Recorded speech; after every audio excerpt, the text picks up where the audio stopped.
Assalamualaikum semuanya. Bagaimana kabar kalian?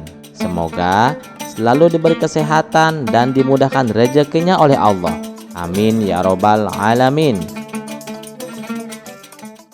Suatu hari Abu Nawas sedang berkumpul di pasar bersama para sahabatnya, berbagi cerita lucu seperti biasa. Tiba-tiba seorang prajurit istana datang menempelkan selebaran di papan pengumuman pasar. Orang-orang pun segera berkerumun, penasaran dengan berita apa yang dibawa oleh prajurit itu. Abu Nawas tentu saja tidak mau ketinggalan. Dengan cekatan, ia menyelinap di antara orang-orang, sampai akhirnya berdiri tepat di depan selebaran itu. "Hah, lomba ular tangga?" katanya sambil membelalak. Selebaran itu mengumumkan bahwa raja mengadakan lomba ular tangga untuk merayakan ulang tahun putranya yang sangat gemar bermain ular tangga. Hadiahnya 1 kilogram emas murni. "Emas 1 kilogram?" Abu Nawas berseru dengan mata berbinar-binar. "Sahabat-sahabatku, ini kesempatan emas. Secara harfiah kita harus ikut." Para sahabatnya mengangguk penuh semangat, meskipun sebagian dari mereka bingung bagaimana Abu Nawas akan memenangkan permainan itu. Tapi seperti biasa, mereka percaya pada akal cerdik sahabat mereka. Ketika hari lomba tiba, Abu Nawas terkejut. Peserta yang datang bukan hanya dari kotanya, tetapi juga dari negeri seberang. Total ada lebih dari 100 peserta yang siap bertanding dalam babak penyisihan. Di babak pertama, Abu Nawas bertanding melawan seorang pedagang rempah dari negeri tetangga. Permainan berjalan lancar sampai pedagang itu bertanya, "Abu Nawas, kenapa kau terus tersenyum meski ku bilang aku akan menang?"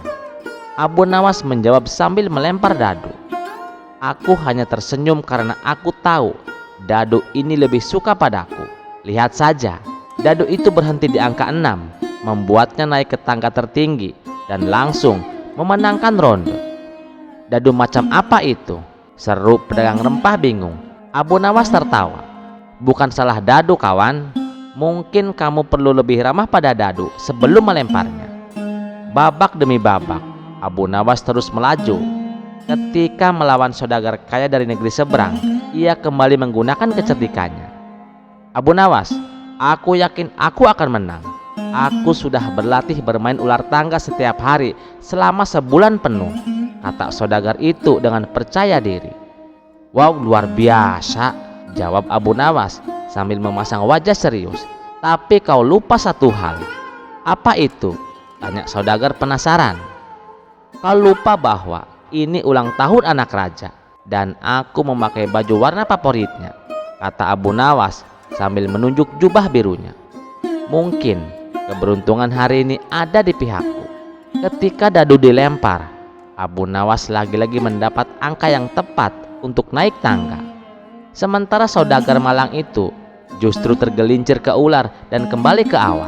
Setelah melewati babak penyisihan, Abu Nawas akhirnya masuk ke babak final.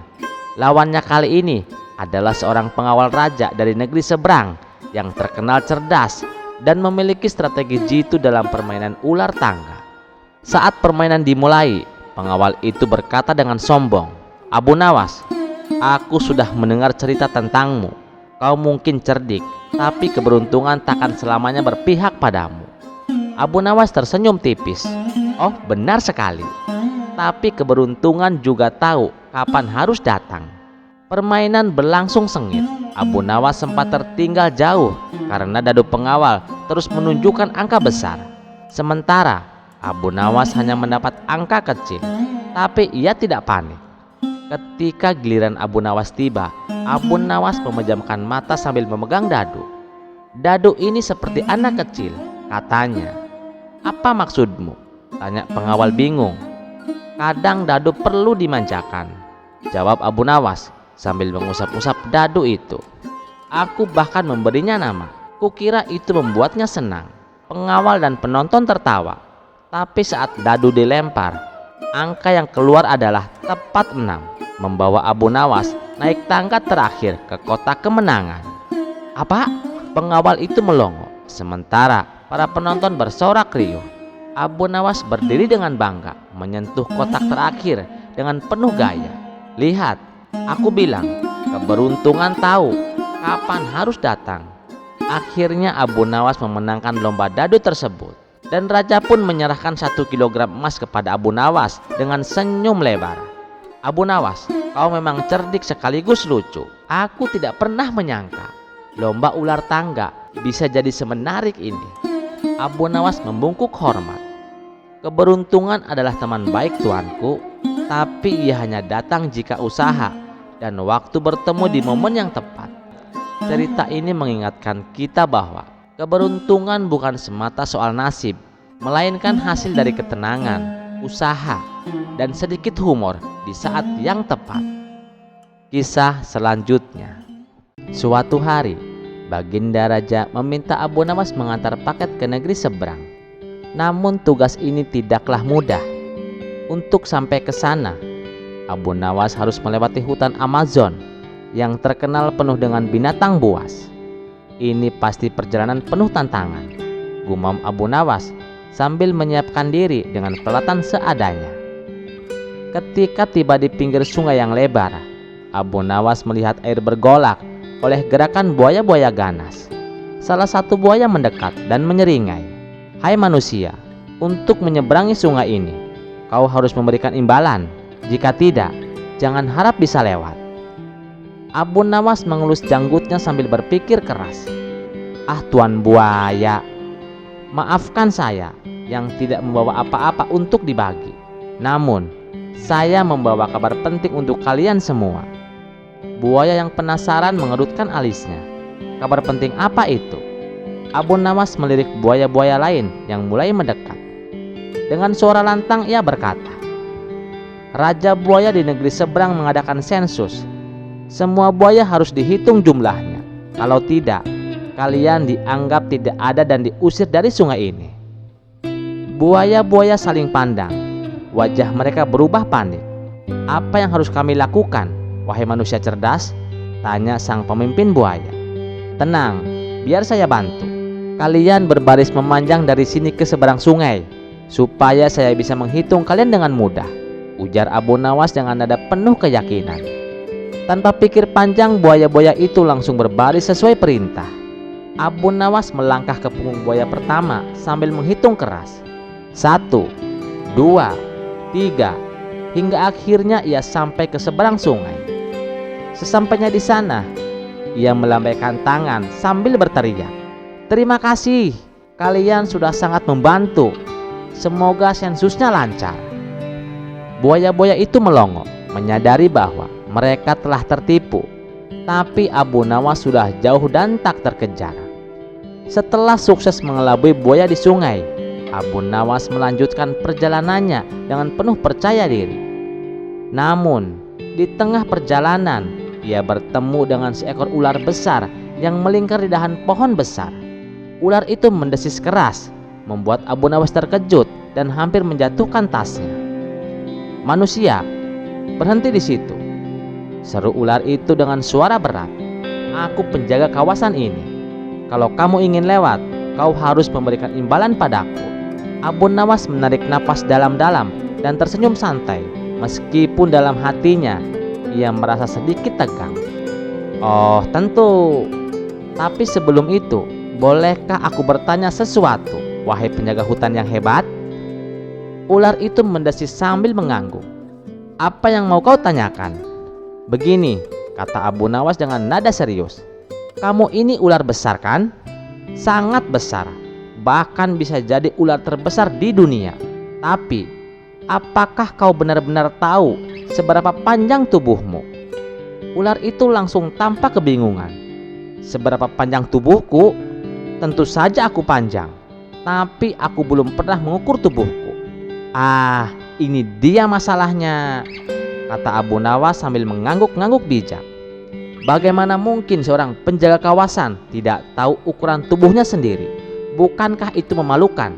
Aku bisa membantumu mengukur tubuhmu agar kamu lebih dihormati oleh hewan-hewan lain. Ular itu langsung merasa tertarik. Kau bisa mengukur tubuhku? Bagaimana caranya? Gampang sekali. jawab Abu Nawas sambil melangkah mendekat. "Kau hanya perlu meluruskan tubuhmu di tanah, dan aku akan menghitung panjangnya dengan langkah kakiku." "Baiklah," kata ular itu, langsung meluncur turun dari pohon dan meregangkan tubuhnya di tanah, berusaha meluruskan setiap sisinya. "Sekarang hitunglah." Abu Nawas mulai berjalan di sepanjang tubuh ular itu, menghitung dengan suara keras. 1, 2, 3, hingga tiba di ujung ekornya. Ia berhenti sejenak, lalu berteriak dengan panik, "Tunggu, ujung tubuhmu bergerak sedikit. Ular sebesar ini harus lurus sempurna. Cepat luruskan lagi." Ular itu panik dan sibuk meluruskan tubuhnya. Ketika ular sedang sibuk memperbaiki posisinya, Abu Nawas dengan cepat melangkah melewati tubuh ular itu dan melanjutkan perjalanannya. Sebelum ular sadar apa yang terjadi, Abu Nawas sudah jauh meninggalkan tempat itu. Dari kejauhan, Abu Nawas melambaikan tangan sambil berteriak, "Terima kasih atas kerjasamanya, wahai ular penjaga hutan. Jangan lupa, ukur tubuhmu sendiri di lain waktu." Ular itu hanya bisa melongo, menyadari bahwa ia baru saja ditipu oleh manusia yang cerdik itu. Kisah selanjutnya. Pada suatu malam yang tenang di kota Baghdad, langit terlihat begitu cerah, bintang-bintang berkelip indah. Namun tiba-tiba sebuah cahaya terang melesat di langit, bergerak dengan kecepatan luar biasa, membuat langit malam yang damai menjadi gempar. Orang-orang yang melihatnya mulai berteriak panik. "Apa itu? Sebuah burung besar raksasa atau sihir?" teriak seorang pedagang. "Jangan-jangan itu adalah malaikat pembawa malapetaka," seru yang lain. Namun di tengah kekacauan itu, Abu Nawas yang sedang duduk santai di kedai teh malah tertawa kecil. "Itu bukan malaikat, dan itu juga bukan sihir," kata Abu Nawas sambil meminum tehnya dengan tenang. "Nah, ini adalah kesempatan untuk petualangan," gumam Abu Nawas. Segera Abu Nawas memutuskan untuk menyelidiki fenomena tersebut. Dengan cepat, ia berlari keluar dari kedai teh dan mengikuti cahaya yang semakin jauh dari angkasa. Meskipun banyak orang yang ketakutan dan enggan ikut serta, Abu Nawas tidak gentar. Ia percaya bahwa kecerdikannya bisa menyelesaikan masalah ini. Dengan cerdik ia melibatkan beberapa teman yang tidak terlalu berani untuk ikut mengejar UFO tersebut. Akhirnya setelah berjam-jam berlari, mereka tiba di luar kota di mana cahaya itu terlihat mendarat. Sesampainya di tempat itu, mereka menemukan sebuah benda berbentuk aneh yang mengeluarkan cahaya lembut, tampak seperti pesawat luar angkasa atau apapun itu. Abu Nawas yang selalu memiliki cara untuk mengendalikan situasi melangkah maju dengan penuh keberanian. "Ini pasti sesuatu yang luar biasa," katanya dengan senyum lebar. "Mari kita dekati dan lihat apa yang terjadi." Dengan hati-hati Abu Nawas mendekati benda itu. Tak lama setelah itu, sebuah suara asing terdengar dari dalam benda tersebut, seperti suara gema yang datang dari tempat yang jauh. "Kami datang dari dunia yang jauh," kata suara itu dalam bahasa yang tidak dimengerti oleh orang-orang. "Ah, sebuah teka-teki," pikir Abu Nawas. "Mari kita selesaikan." Tanpa ragu, Abu Nawas melontarkan beberapa pertanyaan pintar yang sudah disiapkan sebelumnya. "Siapa kamu? Dari mana asalmu? Dan apa tujuanmu di sini?" Tiba-tiba sebuah tampilan holografik muncul di depan mata mereka, menampilkan gambar makhluk asing yang tampak kebingungan.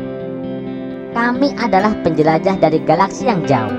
Kami mencari pengetahuan, dan kami tertarik dengan kebijaksanaan umat manusia." Abu Nawas tersenyum karena ia tahu ini adalah peluang besar untuk menguji kecerdasannya.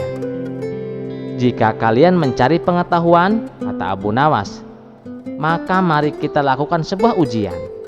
Kami manusia memiliki banyak kebijaksanaan, tapi apa kalian bisa menyelesaikan teka-teki ini?" Makhluk asing itu setuju, dan Abu Nawas mengajukan teka-teki yang sederhana tapi cerdik. Apa yang datang setiap hari tanpa meminta izin, bisa menghilang kapan saja, tapi tidak pernah bisa dilihat. Makhluk asing itu terdiam, berusaha memecahkan teka-teki. Mereka mengakses sistem mereka yang canggih, tapi tidak dapat menemukan jawabannya. Abu Nawas tetap tenang dan sabar. Akhirnya setelah beberapa saat, makhluk asing itu mengakui bahwa mereka tidak bisa menyelesaikan teka-teki itu. Abu Nawas tersenyum lebar dan berkata, jawabannya adalah waktu. Waktu datang setiap hari, bisa hilang, dan kita tidak bisa melihatnya. Makhluk asing itu terkesima dan terkesan dengan kecerdikan Abu Nawas. Kalian manusia memang penuh dengan kebijaksanaan yang luar biasa, dan kami telah belajar sesuatu yang berharga hari ini. Dengan itu, makhluk asing itu berterima kasih dan memutuskan untuk meninggalkan bumi, kembali ke dunia mereka. Sebelum pergi, mereka meninggalkan sebuah hadiah kecil untuk Abu Nawas, sebuah batu kecil yang bersinar terang, sebuah simbol dari pengetahuan yang telah mereka temukan. Abu Nawas kembali ke kota dengan senyum kemenangan. Terkadang, katanya sambil menatap batu kecil itu, pengetahuan terbesar datang bukan dari teknologi canggih ataupun penjelajahan luar angkasa, tetapi dari kecerdikan dan rasa ingin tahu yang tak terbatas. Kisah selanjutnya. Di sebuah desa, nama Abu Nawas dikenal tidak hanya karena kecerdasannya, tetapi juga karena keberaniannya menghadapi berbagai tantangan, termasuk yang berbahaya. Namun, popularitas Abu Nawas memicu rasa iri dua orang sakti dari desa lain, yaitu Jabir, si penakluk angin, dan Karim, si pengendali api. Keduanya merasa tersaingi dan memutuskan untuk menyingkirkan Abu Nawas. Mereka berencana menyebab Abu Nawas dengan dalih adu kecerdasan, tapi dengan niat tersembunyi untuk membunuhnya. Sebuah surat tantangan dikirimkan kepada Abu Nawas, berbunyi, Abu Nawas yang terhormat, kami menantangmu untuk membuktikan kecerdasanmu di hadapan seluruh desa. Jika engkau benar-benar cerdas, datanglah ke Bukit Tandus besok siang. Tapi jika engkau pengecut, tinggallah di rumahmu dan serahkan gelarmu kepada kami. Membaca surat ini, Abu Nawas tersenyum tipis. Ia tahu ada maksud buruk di balik undangan itu, tapi ia tidak mundur. Kalau mereka berpikir bisa mengalahkan dengan otot, mereka lupa bahwa aku bersenjatakan akal, gumamnya. Esoknya Abu Nawas tiba di Bukit Tandus dengan membawa kantong berisi benda-benda aneh, biji jagung, sebuah teko kecil, dan sepotong kain lusuh.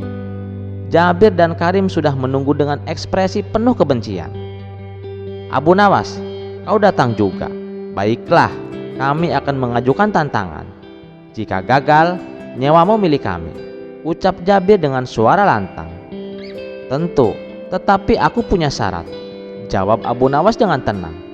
Jika aku berhasil melewati tantangan kalian, maka kalian harus tunduk dan berjanji tidak akan mengganggu orang lain lagi. Jabir dan Karim setuju, yakin Abu Nawas tak akan bertahan menghadapi kemampuan mereka. Jabir mengayunkan tangannya ke udara, menciptakan pusaran angin yang berputar dahsyat. Coba kau bertahan dengan angin ini, Abu Nawas, teriaknya. Abu Nawas tidak panik. Ia membuka kantongnya dan mengeluarkan biji jagung.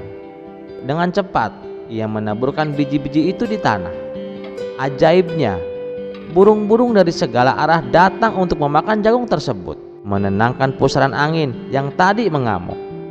Jabir terkejut. Apa yang kau lakukan? Anginmu hanya bisa kuat jika tidak ada yang mengalihkan perhatiannya. Aku memanggil burung-burung untuk menyerap energinya, jawab Abu Nawas santai. Karim maju dengan kemarahan membara.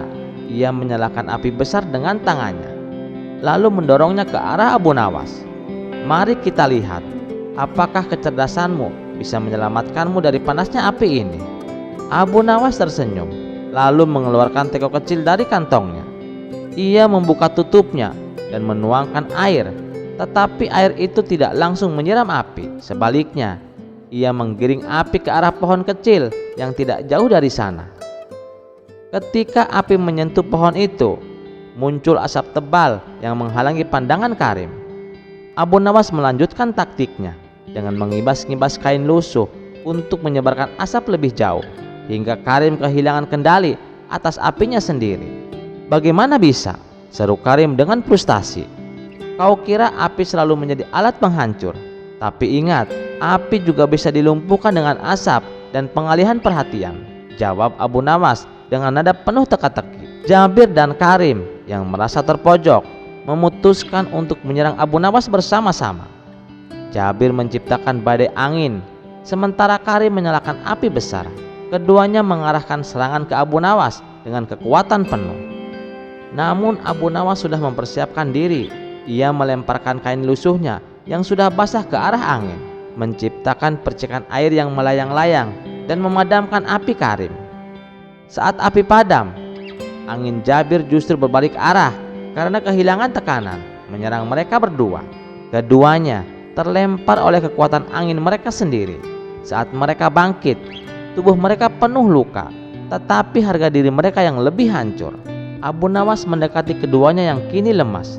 Kalian kalah bukan karena aku lebih pintar, tetapi karena aku menggunakan akal. Belajarlah bahwa kekuatan bukan segalanya. Jika kalian mau, aku bisa mengajarkan kalian menggunakan keahlian untuk kebaikan. Jabir dan Karim terdiam, lalu mengangguk pelan. Mereka berjanji untuk tidak menggunakan kesaktian mereka untuk hal buruk lagi. Sejak saat itu, desa Abu Nawas kembali damai, dan kisah ini menjadikan pelajaran bahwa kecerdikan dapat mengalahkan kekuatan. Dimanapun kisah ini diceritakan, nama Abu Nawas semakin harum sebagai simbol keberanian, kecerdasan, dan keadilan. Kisah selanjutnya.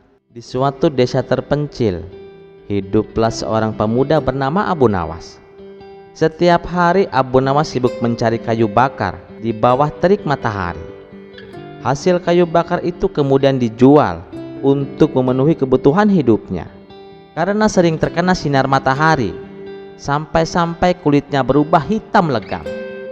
Suatu hari saat Abu Nawas sedang beristirahat di bawah pohon besar, setelah seharian bekerja, matanya tertuju pada seorang wanita cantik yang sedang lewat. Wajahnya bercahaya bagaikan bulan purnama. Abu Nawas jatuh hati seketika. Namun wanita itu bukan sembarang wanita. Ia adalah putri seorang raja yang terkenal dengan kecantikan dan kewibawaannya. Abu Nawas meskipun dengan hati yang penuh keraguan tentang status sosialnya, memutuskan untuk melamar sang putri. Tidak peduli kulitku hitam, yang penting aku mencintainya, katanya dalam hati. Dengan semangat membara, Abu Nawas menghadap sang raja untuk melamar putrinya. Namun raja memandang Abu Nawas dengan penuh skeptisme. Kau miskin dan tidak pantas untuk putriku, tapi jika kau benar-benar ingin menikahinya, aku akan memberimu satu syarat. Maharnya adalah emas permata, intan, berlian, dan perhiasan yang sangat mahal. Bisa kau penuhi? Kata sang raja. Abu Nawas tidak gentar. Dengan percaya diri ia menjawab, tentu wahai raja, aku akan memenuhi mahar tersebut, meski harus menguras laut sekalipun. Dan dengan kata-kata itu, ia langsung pergi untuk mempersiapkan segala sesuatunya. Keesokan harinya, Abu Nawas pergi ke tepi laut. Ia memandangi hamparan air yang seolah tak berujung sambil bergumam, kalau air laut ini dikuras selama setahun pun tak akan surut. Tapi bagaimana caranya mengambil harta karun di dasar laut? Menyelam pun aku tak bisa. Setelah berpikir sejenak, tiba-tiba terlintas di benaknya untuk meminta bantuan ikan-ikan di laut. Dengan suara lantang, Abu Nawas berseru, wahai ikan-ikan di laut ini, aku mohon bantuan kalian untuk mengambil harta karun yang ada di dasar laut. Tak disangka seekor ikan berwarna oranye muncul ke permukaan. Dengan nada tegas, ikan itu berkata, siapa kamu? Berani sekali meminta bantuan kepada kami. Kami adalah penjaga laut ini, dan harta karun di dasar laut adalah milik kami. Kalau kamu ingin mengambilnya, silahkan coba. Tapi ingat, kalau turun ke dasar laut, kamu akan menjadi makanan kami. Setelah berkata demikian, ikan itu segera menyelam kembali ke dasar laut. Abu Nawas yang geram dengan perkataan ikan itu, dengan nada penuh emosi, dalam hatinya ia berkata, awas saja kamu ikan, akan aku buat tunduk kepadaku. Dengan tekad yang membara, Abu Nawas membawa sebuah timba besar dan mulai menguras laut. Ia mengambil air laut sedikit demi sedikit, berharap akan mendapatkan emas permata yang tersembunyi di dasar lautan. Namun di dasar laut, para ikan mulai merasa panik. Salah satu ikan yang lebih pintar dari yang lain, seekor ikan yang bijaksana, segera melapor kepada pimpinan mereka, ikan hiu. "Tuan hiu, ada pemuda yang sedang menguras laut. Kalau dibiarkan, air laut akan habis dan kita semua akan mati." Ikan hiu yang dikenal bijak segera mengumpulkan seluruh pembesar ikan dan merundingkan apa yang harus dilakukan. Kita harus mencari cara untuk menghentikan si pemuda ini sebelum semua ikan kita punah. Mari kita buat perjanjian dengan pemuda itu. Akhirnya mereka sepakat untuk memenuhi permintaan Abu Nawas, tapi dengan cara mereka sendiri. Tiap ikan akan mencari permata, intan, berlian, lalu menyemburkannya ke daratan. Dengan begitu, kita bisa mengusir si pemuda yang bodoh ini dan membuatnya berhenti menguras laut, kata ikan hiu. Begitu para ikan mulai mencari permata di dasar laut dan menyemburkannya ke daratan. Permata-permata tersebut seperti hujan turun ke bumi. Abu Nawas yang masih sibuk menguras air laut terkejut melihat hujan permata yang turun begitu banyak. "Subhanallah, ini luar biasa, hujan permata," seru Abu Nawas dengan kagum. Ia segera berhenti menguras laut dan dengan cepat mulai mengumpulkan permata yang berserakan di sekitarnya. "Ini lebih mudah dari yang aku kira," katanya sambil tersenyum licik. Tanpa menunggu waktu lama, Abu Nawas membawa hasil buruan permatanya ke hadapan raja. Raja yang melihat tumpukan permata yang luar biasa banyaknya hampir tidak percaya dengan apa yang dilihatnya. "Apa ini? Kau benar-benar berhasil mendapatkan semua ini?" tanya raja dengan terkejut. Dengan bangga Abu Nawas berkata, "Tentu saja wahai raja, saya menguras laut dan alam pun memberikan saya lebih dari yang saya inginkan." Raja terperangah dan tak lama kemudian ia menyetujui lamaran Abu Nawas. "Baiklah, kau memang cerdik. Kau bisa menikahi putriku," kata raja akhirnya. Dengan begitulah Abu Nawas berhasil menikahi putri raja dan hidup bahagia selamanya. Namun yang tidak diketahui sang raja adalah bahwa Abu Nawas sebenarnya tidak menguras laut sama sekali. Ia hanya mengandalkan kecerdikannya, dan para ikan yang ketakutan memutuskan untuk memberikan permata kepada Abu Nawas sebagai solusinya. Kisah selanjutnya. Pada suatu hari, Abu Nawas memutuskan untuk melakukan perjalanan ke sebuah negeri yang penduduknya dikenal tidak meyakini keberadaan Tuhan. Negeri ini terkenal dengan kemajuan teknologinya, hiburannya yang gemerlap, dan budaya yang cenderung mengabaikan nilai-nilai spiritual. Selama berada di sana, Abu Nawas mendengar kabar tentang acara besar, yaitu penghargaan dunia perfilman yang akan diadakan di sebuah gedung megah. Penasaran dengan acara tersebut, ia pun memutuskan untuk hadir sebagai penonton. Acara berlangsung dengan sangat meriah, lampu-lampu berkilauan, tamu undangan yang terdiri dari para selebriti terkenal berdatangan dengan busana mewah, dan sorakan penonton memenuhi aula megah itu.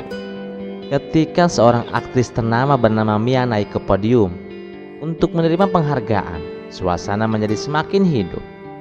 Namun yang terjadi sungguh mengejutkan. Dengan santai Mia melontarkan sebuah lelucon yang sangat menghina Tuhan.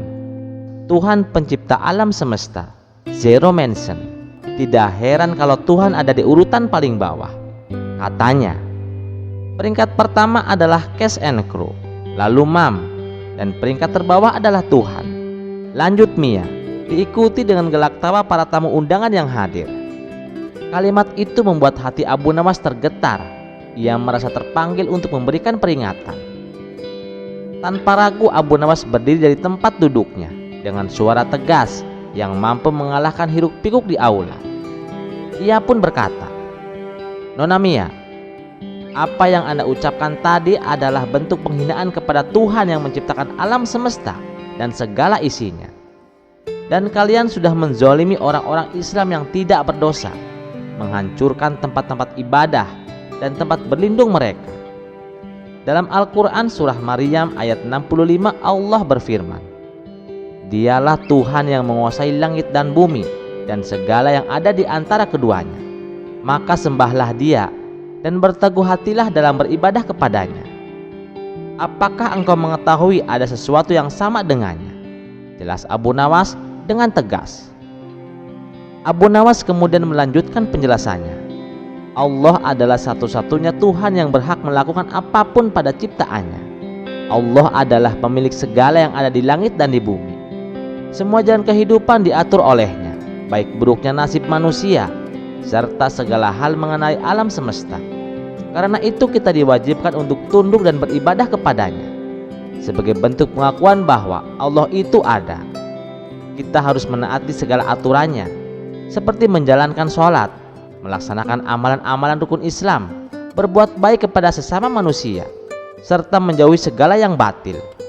Dan satu hal lagi, dan berhati-hatilah terhadap doa orang yang terzalimi, karena tidak ada penghalang antara doanya dengan Allah. Hadis riwayat Bukhari Muslim. Para tamu terdiam sejenak, tetapi suasana segera berubah menjadi riuh. Banyak yang merasa terganggu dengan keberanian Abu Nawas. "Usir dia dari sini!" teriak seseorang. Petugas keamanan pun datang dan menggiring Abu Nawas keluar dari aula. Meskipun diusir, Abu Nawas merasa telah menjalankan tugasnya untuk menyampaikan kebenaran.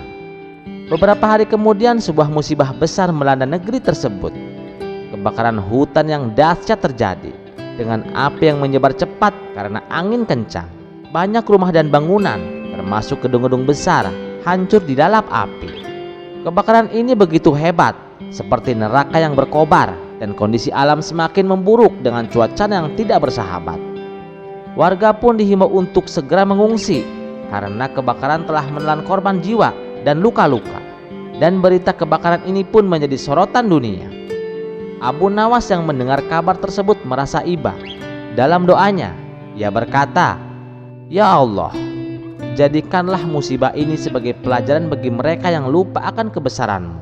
Ampuni dosa-dosa mereka dan bimbing mereka untuk kembali ke jalan-Mu." Pada malam harinya setelah melaksanakan sholat maghrib berjamaah, Abu Nawas berbicara di hadapan jamaah masjid. "Hadirin sekalian, musibah yang terjadi di negeri seberang adalah peringatan dari Allah.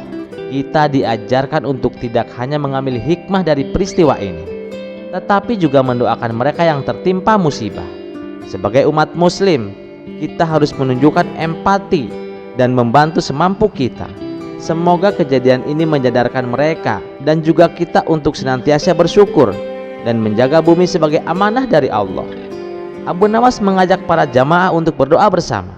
Dalam kesunyian malam, lantunan doa terdengar khusyuk, memohon agar musibah segera berlalu dan menjadi pelajaran bagi semua untuk kembali mengingat kebesaran Tuhan. Kisah ini mengingatkan bahwa keangkuhan hanya membawa bencana, sementara kerendahan hati dan keimanan adalah kunci keselamatan. Kisah selanjutnya. Pada suatu hari, raja menghadapi dilema besar di istananya. 2 kasus kejahatan baru saja diungkap di hadapan rakyat. Kasus pertama adalah seorang pemuda yang kedapatan mencuri sandal di sebuah masjid. Kasus kedua adalah seorang pejabat kerajaan yang terbukti menilap uang rakyat hingga 2 miliar dirham. Namun, persoalan muncul karena rakyat protes keras atas perbedaan hukuman yang telah dijatuhkan. Si pemuda pencuri sandal divonis 10 tahun penjara, sementara sang koruptor hanya mendapatkan hukuman 2 tahun dengan fasilitas mewah di penjara. Mendengar protes dari rakyat, raja bingung untuk memutuskan keadilan. Maka ia memanggil Abu Nawas untuk menjadi hakim untuk memutuskan perkara ini. Di ruang sidang yang penuh sesak oleh rakyat, Abu Nawas memulai pengadilannya dengan suara tegas. Ia memanggil si pemuda pencuri sandal lebih dulu. "Wahai anak muda, katakan padaku, mengapa kau mencuri sandal itu?" tanya Abu Nawas. Pemuda itu menjawab dengan penuh rasa bersalah. "Tuan, saya mencuri sandal karena saya tidak punya apa-apa. Saya bahkan tidak punya uang sepeser pun untuk membeli sandal seharga 5 dirham. Abu Nawas mengangguk, lalu memanggil koruptor. "Dan engkau wahai pejabat, mengapa kau mengambil uang rakyat yang jumlahnya tak terhitung. Koruptor menjawab sambil tersenyum sinis, "Tuan, saya hanya mengikuti kebiasaan pejabat lain. Lagi pula, uangnya kan milik negara, bukan perorangan." Abu Nawas mengusap janggutnya dan berdiri. Ia memandang Baginda Raja dan seluruh hadirin dengan tatapan tajam. "Dengarkan," seru Abu Nawas. "Sesuai dengan undang-undang yang berlaku di kerajaan ini, pemuda ini telah mencuri sandal seharga 5 dirham dan menyebabkan kerugian bagi 1 orang. Oleh karena itu, hukumannya adalah 10 tahun penjara. Namun menurut saya, hukuman tersebut tidak sebanding dengan apa yang dia ambil. Maka saya putuskan, hukuman pemuda ini membersihkan seluruh masjid di kerajaan selama 10 tahun." Pemuda itu terkejut, namun ia menerima keputusan tersebut dengan air mata. Abu Nawas lalu menoleh ke arah pejabat koruptor. "Adapun engkau, wahai pejabat, kau telah mencuri 450 juta dirham dari uang rakyat. Jika dihitung berdasarkan jumlah penduduk kerajaan yang mencapai 282 juta orang, maka setiap individu telah dirugikan sekitar 2 dirham. Menurut undang-undang, hukumannya adalah 6,5 tahun penjara. Namun, efek dari pengkhianatanmu telah merusak kepercayaan seluruh bangsa. Oleh karena itu, saya putuskan hukumanmu adalah dikurung seumur hidup di ruangan gelap tanpa fasilitas apapun." Rakyat pun bersorak-sorai mendengar keputusan tersebut. Sementara koruptor yang sombong itu langsung merasa lemas dan tak berdaya. Setelah sidang usai, Baginda Raja memuji kebijaksanaan Abu Nawas. "Engkau tidak hanya memberikan hukuman yang adil, tapi juga memberi pelajaran bagi seluruh rakyat." Abu Nawas tersenyum sambil berkata, "Keadilan bukan tentang angka, wahai Baginda. Keadilan adalah tentang bagaimana hati merasa lega dan kepercayaan rakyat tetap terjaga." Sejak itu Abu Nawas semakin harum sebagai hakim yang cerdik dan adil. Sementara kerajaan pun semakin dihormati oleh rakyatnya. Kisah selanjutnya. Di tengah gemerlap kota Baghdad yang kaya akan budaya dan sejarah, ada sebuah sungai yang terkenal dengan keindahannya yang memukau. Dengan airnya yang jernih dan angin sepoi-sepoi, membuat siapa saja yang datang merasa ingin berlama-lama di sungai itu. Setiap hari, ribuan orang datang untuk menikmati pemandangan atau sekedar bermain air. Namun, ada satu masalah yang mengguncang ketenangan sungai tersebut. Tiba-tiba buaya besar muncul ke permukaan. Orang-orang yang sedang bermain air berlari ke darat dengan suara teriakan yang membuat suasana semakin mencekam. Sore harinya, Baginda Raja yang mendengar kabar tentang teror buaya tersebut merasa sangat marah. Keindahan pantai yang seharusnya menjadi tempat wisata itu kini malah menjadi tempat yang menakutkan. Keesokan paginya Raja memanggil 2 orang yang dikenal dengan keunikannya masing-masing, yaitu Abu Nawas dan Abu Jahil. Raja berkata, "Wahai Abu Nawas dan Abu Jahil, ada seekor buaya besar di sungai kerajaan kita yang telah meresahkan rakyatku. Aku akan mengadakan sayembara. Siapapun yang berhasil menangkap buaya itu akan kuberikan hadiah besar. Tapi ingat, aku ingin buaya itu ditangkap hidup-hidup." Abu Jahil dengan penuh percaya diri langsung maju ke depan. "Baginda, itu perkara kecil bagi saya. Saya ini ahli strategi perangkap. Beri saya waktu dan buaya itu akan segera tertangkap." Abu Nawas yang terkenal dengan kecerdasannya hanya tersenyum kecil dan berkata, "Baginda, saya akan mencoba semampu saya. Izinkan nanti saya akan menggunakan umpan agak sedikit aneh untuk menangkap buaya itu." Raja tersenyum lebar mendengar jawaban mereka. "Baiklah, kalian berdua aku beri waktu 3 hari. Siapkan strategi kalian." Hari pertama Abu Jahil langsung beraksi. Dia membuat perangkap besar di tepi sungai, lengkap dengan umpan seekor babi gemuk. Dia berpikir, buaya pasti tergiur dengan babi ini. Tinggal tunggu saja, buaya akan masuk perangkap. Malam itu Abu Jahil bersembunyi di balik semak-semak, mengintai perangkapnya. Tak lama kemudian, terdengar suara air bergejolak. Benar saja buaya besar itu muncul dari sungai, mendekati perangkap. Abu Jahil hampir melompat kegirangan. Namun saat buaya melihat umpan babi itu, ia berhenti dan berbicara dengan suara berat. "Maaf Tuan, saya tidak akan makan umpan Anda karena babi itu haram." Abu Jahil terkejut bukan main. "Haram? Buaya bisa bicara? Dan kamu juga tahu soal halal dan haram?" Buaya itu mengangguk. "Tentu saja, saya buaya modern. Sudah belajar dari para ulama sungai. Jadi, simpan saja babi itu untuk kebutuhan lain." Abu Jahil hanya bisa melongo. Sementara buaya itu kembali ke sungai dengan santainya. Pada hari kedua, Abu Nawas memilih cara untuk mengamati perilaku buaya dari kejauhan. Dia memperhatikan bahwa buaya itu sering muncul di dekat tempat tertentu, seolah-olah ada sesuatu yang menarik perhatian. Gumam Abu Nawas. Buaya ini tampaknya lebih tertarik pada sesuatu yang berbeda. Jika bukan makanan, mungkin sesuatu yang lebih memikat. Keesokan harinya Abu Nawas datang ke pasar kerajaan dan menyewa seorang wanita cantik untuk menjadi bagian dari rencananya. Wanita itu meski awalnya bingung, namun setuju setelah mendengar penjelasan Abu Nawas. Pada hari ketiga, Abu Jahil tidak menyerah begitu saja. Kali ini dia mengganti umpannya dengan seekor ayam besar yang sudah dimasak, tapi hasilnya tetap nihil. Buaya itu muncul lagi dan berkata, "Maaf Tuan, saya sedang diet, tidak makan makanan berminyak." Abu Jahil hampir menangis frustasi. Sementara itu Abu Nawas yang sudah siap dengan strateginya, dia membawa wanita cantik itu ke tepi sungai dan menyuruhnya berdiri di sana sambil menyanyi dengan suara merdu. Tak lama kemudian buaya besar itu muncul. Matanya berbinar-binar melihat wanita cantik tersebut. "Siapa dia?" tanya buaya dengan nada penuh penasaran. Abu Nawas tersenyum. "Ini adalah calon pasanganmu jika kau bersedia naik ke darat." Buaya itu langsung naik ke darat tanpa pikir panjang.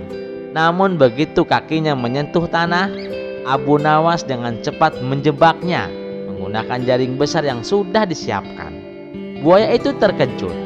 "Hai, ini curang. Kamu telah mengelabuiku." Buaya itu sambil membuka mulutnya lebar-lebar. Abu Nawas tertawa. "Memang dasar buaya, giliran wanita cantik saja kamu kejar." Buaya itu tak mau kalah. Dengan nada santai, ia menjawab, "Kalau di sungai aku menjadi predator Abu Nawas, tapi kalau sudah di darat seperti ini, aku menjadi buaya darat." Sekian dulu perjumpaan kita kali ini. Sampai jumpa di kisah selanjutnya. Terima kasih yang sudah setia menonton channel ini. Wassalamualaikum warahmatullahi wabarakatuh.